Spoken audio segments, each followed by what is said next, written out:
اور بیٹے نے اپنے باپ کی بہت خدمت کی. حتی الامکان جتنا ہو سکا بچے نے رات و دن ایک کر دیا.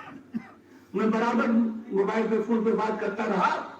بچہ اپنے باپ کے لیے اتنا تڑپتا رہا, اتنا ہر جگہ سے ساری چیزوں کو مہیا کرتا رہا. لیکن ظاہر سی بات ہے موت کسی کے اختیار ہوتی ہے. جب موت کا وقت آ جاتا ہے تو وہ ٹلتا نہیں. بیٹے نے حتی الامکان بہت کوشش کی اور بہت خدمت کی, جتنا کر سکتا تھا. بیٹا اور بیٹی, بیوی بچے جو عزیز اقارب تھے, رشتے دار تھے, انہوں نے بہت کیا. لیکن میرے دوستوں میں کہوں گا بہت خوش نصیب تھے تم کہ تمہارے باپ کا جب انتقال ہوا ہے ایسے ماحول میں لوگ آئے ہیں تمہیں پردہ دینے کے لیے, تمہارے باپ کو کندھا دینے کے لیے, غسل کفن دینے کے لیے آئے, مگر آئے سید سجاد کہ باپ کا لاشا ہے اور کربلا کی زمین میں بے گورا کفن پڑا ہوا ہے. لیکن بیٹا اتنا مجبور ہے کہ ہاتھوں میں ہتھکڑیاں, پیروں میں بیڑیاں, گلے میں خاردار دو, کمر میں لگا. ارے بیٹا اتنا مجبور ہے جو اپنے باپ کو غسل کفن دے.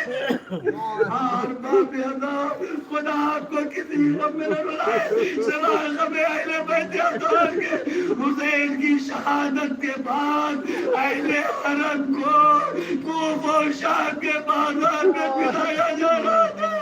منادی ندا دے رہا تھا, حاضی زینب, حاضی ام کلثوم, حاضی سکینہ. آزاد کرو. جب کوئی یتیم ہوتا ہے, کسی کے باپ کا انتقال ہوتا ہے تو لوگ اسے تسلی دیتے ہیں, تشفی دیتے ہیں, دلاسا دیتے ہیں. لیکن جب سکینہ مولا حسین کی شہادت ہوئی, سکینہ کو کوئی دلاسا دینے والا نہ تھا بلکہ تماچے لگائے جا رہے تھے, گوشوارے کھینچے جا رہے تھے, تازیانے لگائے جا رہے تھے. سکینہ آواز دیتی تھی, اے چچا بچو, اے چچا بچو. خدا کو کسی خبر نہ لائے سوائے کہ اہل بیت اطہار کے چند جملوں خط سے.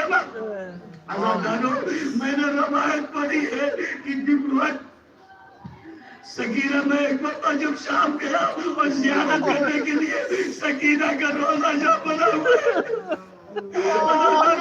خانے میں سکینہ کا جو روزہ بنا ہوا ہے وہاں دیکھا کہ ایک ذاکر مسجد پڑھا ہے, تو کوئی دیر بعد دوسرا ذاکر, کوئی دیر بعد دوسرا, یہاں تک کہ ذاکر 5 منٹ میں صاحب پڑھ رہا اتر رہا ہے.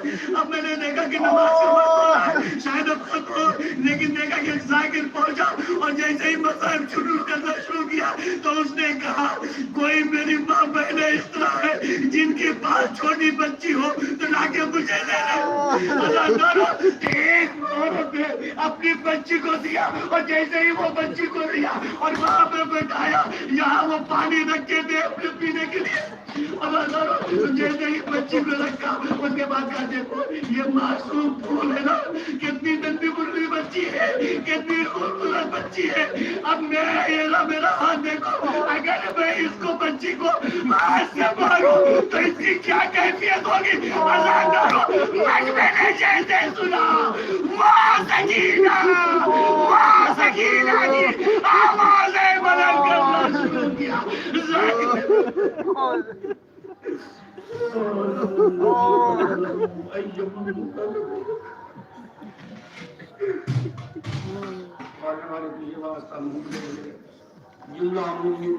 جو پریشان حال کی پریشانیوں کو دور فرما, جو مریض ہوں گے شفائے کاملہ عاجلہ عنایت فرما, جو عدوزات کے مشتاق مزدودات کے مشاہدہ فرما. ہمارے امام زمانہ کا ظہور جل جل فرما, ہم کو ان کے ناصر و مددگار میں قرار دے. ربنا تقبل منا انک انت السمیع العلیم. آپ ادا میں ایک سورہ حمد کی سورہ توحید پڑھ کر اقبال انور ابن ظہیر حسین کو